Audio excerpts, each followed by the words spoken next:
पिछले वर्ष हम सब ने हिमाचल में एक नेचुरल डिज़ास्टर को देखा, बेमौसमी बरसात, फलों का बेमौसमी आना, उगना। तो आई थिंक ये समय है संभलने का, और इस समय के साथ साथ हम कुछ ऐसा योगदान कर सकते हैं जो हम सरकारों से ना कोशिश करते हुए, बट एज ए इंडिविजुअल हम कैसे कंट्रीब्यूट कर सकते हैं, ये समय है उस पर बात करने का और हाथों से कुछ करने का। ऐसा एक घर बनाए जहाँ से कचरा बाहर जा ही नहीं रहा है और हम उसे खुद मैनेज कर रहे हैं।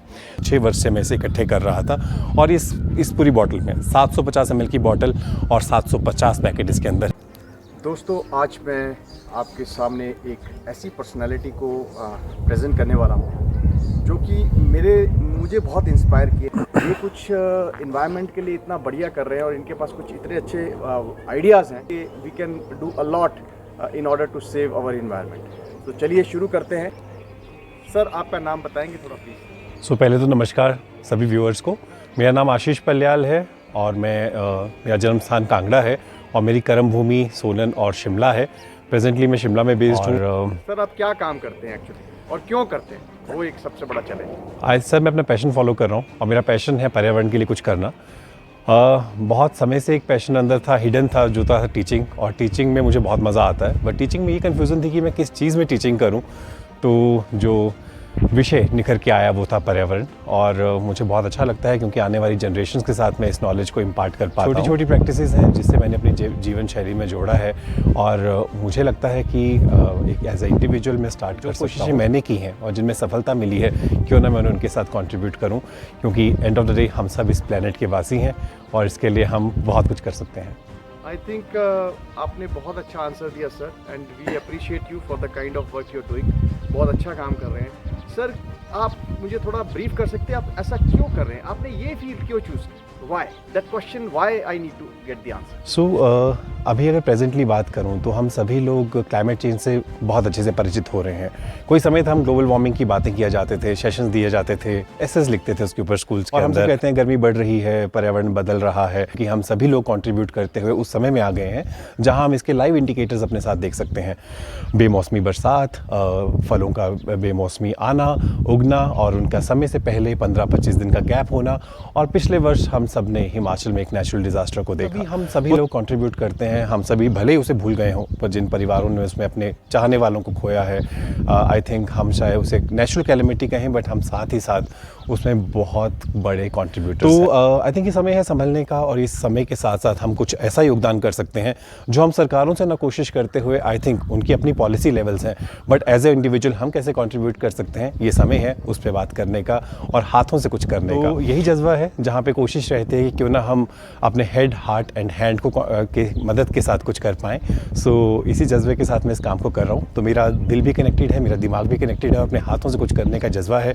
और जिस जगह पे मैं रह रहा हूँ, यहीं से इस काम को आगे तक फैलाने का एक मेरा कोशिश है, एक अवेयरनेस मैं सबके साथ स्प्रेड करना चाहता हूँ। बहुत बढ़िया। I really like the idea, I really like why you are into this business, I mean not business rather, in this creative passion of yours. बहुत अच्छा लगा।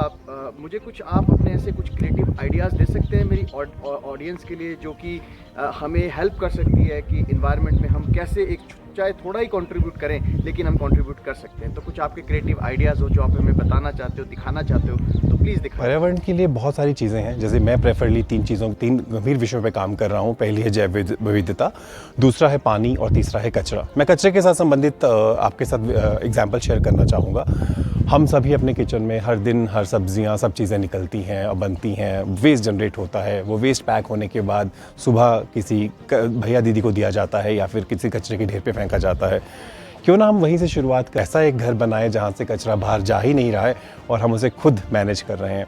तो एक छोटी सी कोशिश रहती है। मेरा सवाल सबसे ये रहता है कि चाहे हम बाज़ार से एक केला ख़रीद के लाते हैं या कोई सब्ज़ी खरीद के लाते हैं, तो आई थिंक जब हम कोई चीज़ ख़रीदते हैं तो आप भी सोचिएगा, मैं भी सोचता हूँ इस बारे में, क्योंकि जब हम केला ख़रीदते हैं तो हम कहते हैं भैया पके हुए दीजिएगा, या कोई सब्ज़ी हम लेते हैं तो हम कहते हैं बिल्कुल फ्रेश दीजिएगा।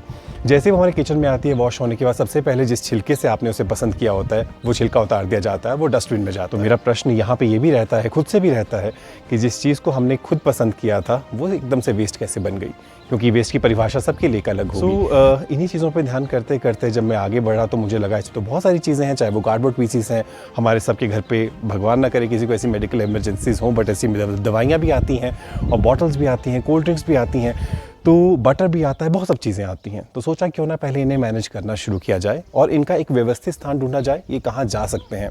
हम तक तो कंज्यूमर तक तो ये आए हैं, बट कंज्यूमर भी तो इन्हें वापस लौटा सकता है। बस 4 दोस्त बनाए हैं अपने बहुत प्यारे, उन 4 दोस्तों के नाम ही आर से शुरू होते हैं, रिफ्यूज़, रीयूज़, रिड्यूस और रिसाइकल। तो जो मेरी शुरुआत होती है, मेरी कोशिश रहती है सबसे पहले मैं रिफ्यूज़ कर पाऊँ चीज़ों को, जिस चीज़ की आवश्यकता मुझे नहीं है मैं उसे रिफ्यूज़ करूँ। मैं रिफ्यूज़ करता हूँ तो ऑटोमेटिकली मेरे घर का वेस्ट रिड्यूस होगा, कमी आएगी, और जब मैं रिड्यूस करूँगा और जो चीज़ें मेरे पास अब हैं, जो आ गई हैं, जो मुझे चाहिए थी, क्यों ना मैंने पुनः इस्तेमाल करूँ, तो मेरा तीसरा दोस्त है रीयूज़। अब तीनों चीज़ें मेरे साथ हैं, बट अभी उन्हें व्यवस्था की ज़रूरत है, तो आइए करते हैं उन्हें रिसाइकल, जो है मेरा चौथा दोस्त रिसाइकल। एक छोटा सा एग्जाम्पल है जो मैंने अपने घर पे शुरू किया है। तो इस तरह के पैकेट्स हम सभी देखते हैं, ये पैकेट, इस तरह के लेज़, कुरकुरे, बहुत सारे ऐसे पैकेट्स हमें देखने को मिलते हैं, दिन में इस्तेमाल हो जाते हैं आपके, चाहे रिफाइंड के पैकेट्स हैं, फॉइल पेपर्स हैं, बहुत सारी चीज़ें हैं।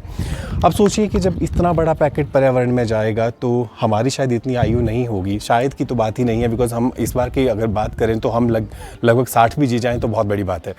तो इन भाई साहब की ये जो पैकेट है, इनकी उम्र लगभग 400-500 साल, ये बिल्कुल यंग जीते हैं, और उसके बाद इनका थोड़ा कलर फेड होना शुरू होता है, ये कन्वर्ट होते हैं टुवर्ड्स माइक्रोप्लास्टिक, हमारी धरती पे अपना योगदान। और मज़े की बात ये कभी गलते ही नहीं है, तो इनकी ज़िंदगी तो बहुत लंबी है, बट ये एक पैकेट इतना ज़्यादा कंट्रीब्यूट कर रहा है, और यही सबसे बड़ी समस्या है कि हमें यहाँ पे अवेयर होने की बहुत आवश्यकता है, हम इनको मैनेज कैसे करें। यही कॉज है आई थिंक, जो मेरा पहले भी हम जब बात कर रहे थे कि मैं ऐसा क्यों कर रहा हूँ, तो अगर आप जाएंगे और अपना ब्लड टेस्ट करवाते हैं तो आपके खून में भी माइक्रोप्लास्टिक आपको देखने को मिलेगा, क्योंकि हम जो खा रहे हैं, जो बाहर का खाना हम खा रहे हैं, उन सब चीज़ों में हम इन्हें देख सकते हैं। सो आप सोचिए, इतना बड़ा पैकेट जब कहीं गिरता है तो पर्यावरण में ऐसे मैं सिर्फ एक पैकेट बता रहा हूँ, ऐसे ढेरों पैकेट हमारे घर से हर दिन निकलते हैं, और उसे कैलकुलेट कर लीजिए अपने महीने की जर्नी के साथ, तो हम कितने बड़े कॉन्ट्रीब्यूटर्स हैं टुवर्ड प्लैनेट। हम तो आई थिंक हम सब में से सभी को शुद्ध हवा, शुद्ध पानी, ये सब पसंद है, और हम अपनी छुट्टियां बिताना भी ऐसी जगहों पे पसंद करते हैं। बट अगर ऐसी ही जगहों पे पर्यावरण में ऐसी चीज़ें मिली होंगी तो हमें क्या पसंद आएगा। तो आइए कुछ कंट्रीब्यूट करना शुरू करते हैं। तो ऐसी ही चीज़ों के लिए छोटा सा सॉल्यूशन जो निकाला वो था मेरे लिए इकोब्रिक। जो पहली चीज़, क्यों ना ऐसे पैकेट्स मेरे लिए इसने एक अलादीन के चिराग का काम किया, क्यों ना ऐसे पैकेट्स को मैं बंद करके इस बॉटल में पैक करूं। इस बॉटल में इतनी प्यारी कैपेसिटी है कि अगर आप 1 लीटर की बॉटल लेते हैं, ये लगभग अभी 750 ml की बॉटल है, और अपने अंदर इस समय 90 से 95 पैकेट लिए हुए हैं, और इसमें और भी ज़्यादा कैपेसिटी है जो अभी इसके अंदर जा सकती है।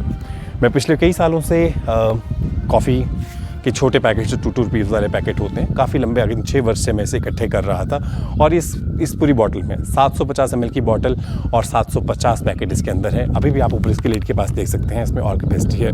मैं अगर और कंज्यूम करूँगा या मुझे कहीं से पैकेट्स मिलेंगे तो मैं इसके अंदर ज़रूर डालूंगा।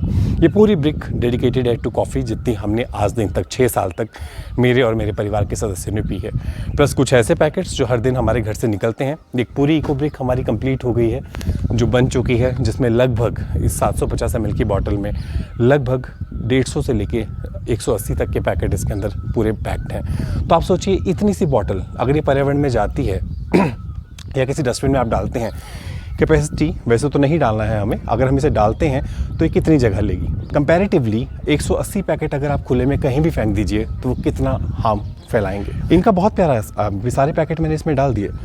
अगर हमें लगता है अब इसका हम आगे क्या करें, कि तो अगर आप सभी लोग आजकल टेक सेवी हैं, तो आप देख सकते हैं, अगर आप इकोब्रिक में देखें तो इकोब्रिक से कंस्ट्रक्शंस भी चल रही हैं, जो कई बार कहा जाता है, कुछ कहते हैं अच्छी नहीं है, कुछ कहते हैं नहीं है। अगर आप लोग हिमाचल से हैं तो आप अगर जाएँ कभी सिरमौर जाना हो तो वहाँ पे बहुत प्यारे DC ऑफिस में आपको लाइव एग्जाम्पल्स मिलेंगे, कंस्ट्रक्शन मिलेगी फ्रॉम दिस इकोब्रिक। तो एक तो कंस्ट्रक्शन की जा सकती है, दूसरा एज अ फ्यूल आप इसे इस्तेमाल कर सकते हैं। अगर आपके आसपास कोई सीमेंट की भट्टी है, अगर आपके आसपास कहीं ईंटें बनती हैं, कहीं उसकी भट्टी है, तो आप इन्हें एज अ फ्यूल इन्हें दिया जा सकता है। लगभग 1200 से 1300 या 2000 डिग्री सेल्सियस पे जब हम इसे बर्न करते हैं तो जो डाइऑक्सिन नाम का जो केमिकल होता है वो भी इससे रिलीज़ नहीं होता है, क्योंकि इतने हाई टेम्परेचर पे पर्यावरण को इसका कोई नुकसान नहीं होता है। तो आप इन्हें इस्तेमाल कर सकते हैं। ये बहुत बड़ा एक अच्छा तरीका है फॉर दिस इस तरह के प्लास्टिक रैपर्स को अपनाने का। ये हमारी पहली चीज़। दूसरा था कि मुझे लगा कि आई थिंक इस तरह के पैकेट्स भी हम सबके घर पे आते हैं, तो ये कुछ कार्डबोर्ड पैकेट्स हैं, कुछ टूथपेस्ट के हैं, कुछ चॉकलेट्स के हैं, बट इन्हें मैं आराम से अपने रद्दी वाले भैया को दिया जा सकता है। सेकंड, ऐसे ही मैंने आपसे कुछ कहा, मुझे लगता था एक गच्चा का डिब्बा था, तो मुझे लगा मेरे किसी काम आएगा, तो इसके अंदर मैंने कुछ बटर पेपर, कुछ बटर और कुछ मेडिसिन के पैकेट्स, कुछ पेपर, जितना भी मेरे पास ऐसा सामान था जो मतलब आराम से रद्दी वाले भैया को दिया जा सकता है, वो मैंने इसके अंदर डाला है। कुछ चीज़ें जैसे दवाइयाँ, ये लगभग 2 से 3 महीने की कुछ दवाइयाँ हैं। मेरे परिवार में यहाँ पे दादी हैं, अंकल आंटी हैं, वो इस्तेमाल करते हैं, तो हम उन्हें यहाँ पे रिसाइकिल कर सकते हैं, ईज़िली उन्हें रिसाइकिल किया जा सकता है। सो ऐसे ही कुछ चीज़ें हैं, जैसे आपके यहाँ पे कुछ लड्डू या कुछ टॉफ़ीज़ या त्यौहार के टाइम पे कुछ मिठाइयाँ आती होंगी, तो ये वही डिब्बा है जिसे फिर से पुनः इस्तेमाल किया जा रहा है। तो आपके बिस्किट्स में आपको इस तरह के पैकेट्स देखने को मिल जाते हैं, ये रिसाइकिल किए जा सकते हैं, आसानी से रिसाइकिल हो सकते हैं। अगर आपका रिसाइकिल का मन नहीं है तो छोटी से पौधा भी इसके अंदर लगाया जा सकता है। अभी मार्केट में जाना हुआ तो कुछ इस तरह के ग्लासेस आपको देखने को मिलते होंगे, कुछ ऐसे या कुछ डिस्पोजेबल ग्लासेस। मेरी रिक्वेस्ट रहेगी उन्हें कम से कम इस्तेमाल करें। स्टील आपका बहुत प्यारा दोस्त है, बट अगर आपके पास ऐसे गिलासेस हैं तो आप इसे पुनः इस्तेमाल करते हुए यूज़ करने के बाद छोटी सी पौधशाला में कन्वर्ट कर सकते हैं। पनीरी इसके अंदर उगाई जा सकती है। आप चाहें तो इन्हीं कप्स में कोई पौधा लगा के किसी को गिफ्ट कर सकते हैं। तो छोटी छोटी आदतें हैं जिन्हें हमने इस्तेमाल करना शुरू किया है, और ऐसा बहुत कुछ है जो एक संस्था के रूप में, हमारी संस्था का नाम है इको विज्ञान फाउंडेशन, जो जहाँ पे हम पर्यावरण शिक्षा के ऊपर काम करते हैं। मेरे साथ मेरे सहयोगी श्री गुप्ता हैं, जहाँ मैं और वो, हम दोनों ही अपने पैशन को फॉलो करते हुए स्कूल्स में शुरुआत हुई थी डिस्ट्रिक्ट सोलन के साथ, बड़े थे सोलन और शिमला में, और बढ़ते बढ़ते बढ़ते अब हम पैन हिमाचल बढ़ चुके हैं, और इसी पर्यावरण शिक्षा को सभी बच्चों और अध्यापकों के अंदर दे रहे हैं, इम्पार्ट कर रहे हैं। और हमारी कोशिश है आने वाला भविष्य बहुत ही प्यारा हो और समृद्ध हो। और जो समय है, आई थिंक ये समय है बदलाव का, और बदलाव में हमें बदलाव लाना है अपनी आदतों के साथ साथ अपने कंज्यूमर बिहेवियर के ऊपर, और कैसे हम पर्यावरण संरक्षण के ऊपर काम कर सकते हैं। अंत में इस प्यारी सी कॉन्वर्सेशन के बाद, जहां हम आपके साथ अपनी छोटी सी प्रैक्टिसेस को शेयर कर पाए हैं, पर्यावरण संरक्षण बिल्कुल भी मुश्किल नहीं है। हम सभी की छोटी छोटी चीज़ें कंट्रीब्यूट कर सकती हैं।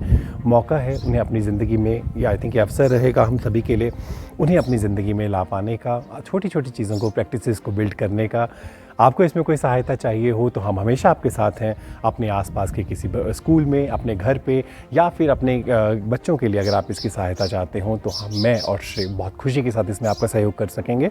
और अगर आप इसमें हमारे साथ जुड़ना चाहते हैं तो सपोर्ट इको विज्ञान फाउंडेशन, और लिंक में लाइक नीचे डिस्क्रिप्शन में आपको हमारा दूरभाष नंबर मिल जाएगा।